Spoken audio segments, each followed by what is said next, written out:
All right, today we're stepping onto a truly mythic stage to explore a parable, one about a really profound philosophical conflict. So, let's dive right into the architectures of negation.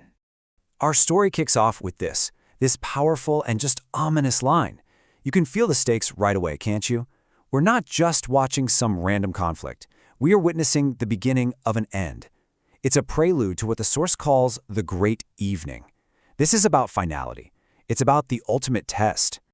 So, I want you to picture this place, Gast. This isn't some warm, inviting landscape, no.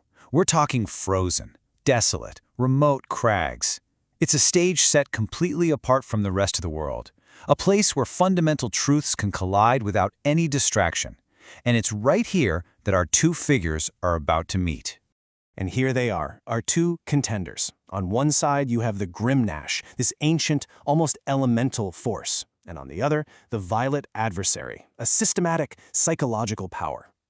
These are the two architects of negation we're going to be exploring. Two sovereigns, two sides of a very, very dark coin. So, let's start with the first of these sovereigns, the Grimgrash. The source material paints this incredible picture of him as a calcified pillar of the old growth, the absolute embodiment of the ancient heavy spirit of gravity. He's not really a person, you know? He's more like a geological and philosophical fact. Just is. Now, what I think is so fascinating is the Nietzsche's philosophy, active nihilism. And this is not about despair or apathy, not at all. It's an active, you could even say violent force. His whole purpose is to tear down the comfortable illusions, this gilded cage that keeps humanity stagnant. Yeah, he brings collapse, but it's a necessary collapse. And let me tell you, he has absolutely no time for modern comfort. He sees what he calls slave morality. You know, the morality of the herd that values safety above everything else.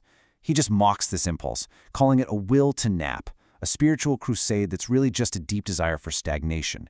He is the ultimate enemy of the easy life. So, what's his job here, really? What's his function in this universe?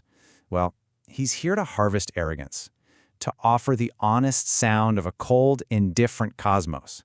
He forces us to look right into the void, stripping away all our vanity and pulling everything, every single grand monument, every inflated ego, right down into the dust. He is the great equalizer. Okay, now let's pivot to our second sovereign, who represents a totally different kind of negation. See, he wasn't always the violent adversary. He used to be known as the Pale Redeemer. But he went through this radical transformation, and it wasn't just a new name, it was a completely new purpose. His journey is described as a Faustian inversion. Think about the classic hero's journey towards enlightenment. Now, just flip it completely on its head. That's what we have here. He takes an inverted path back into the shadows. He becomes a predator, but not of the body. He hunts the creative will itself. He's a judge who has decisively chosen the side of annihilation. And his method, wow, it's brilliantly insidious. He doesn't use brute force. His weapon of choice is psychological warfare. He preaches what's called the gospel of the belly. This idea that your deepest identity, your unique creative spark, is nothing more than fuel for some giant mindless system. He's that whisper in your ear saying all your striving is utterly pointless. And his mission, it is just chillingly precise.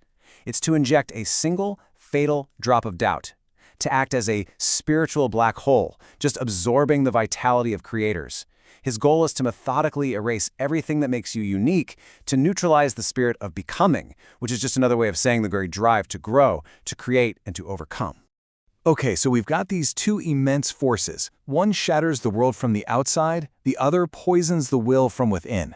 But here's the question. Are they truly opponents? Or are they, as the source seems to suggest, something else entirely?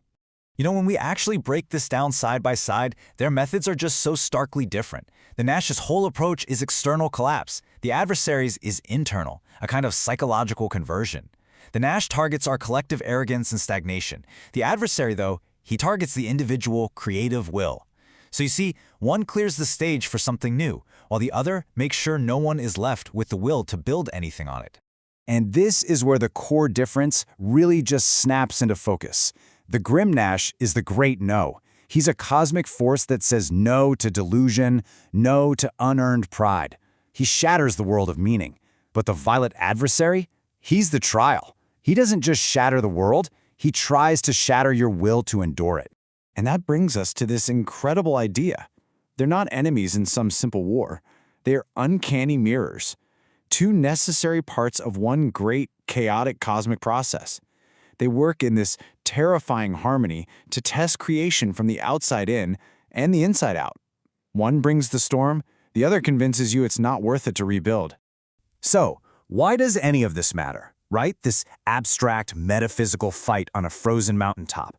Well, because, according to this parable, it represents the final test for anyone who seeks not just to live, but to achieve a higher state of being.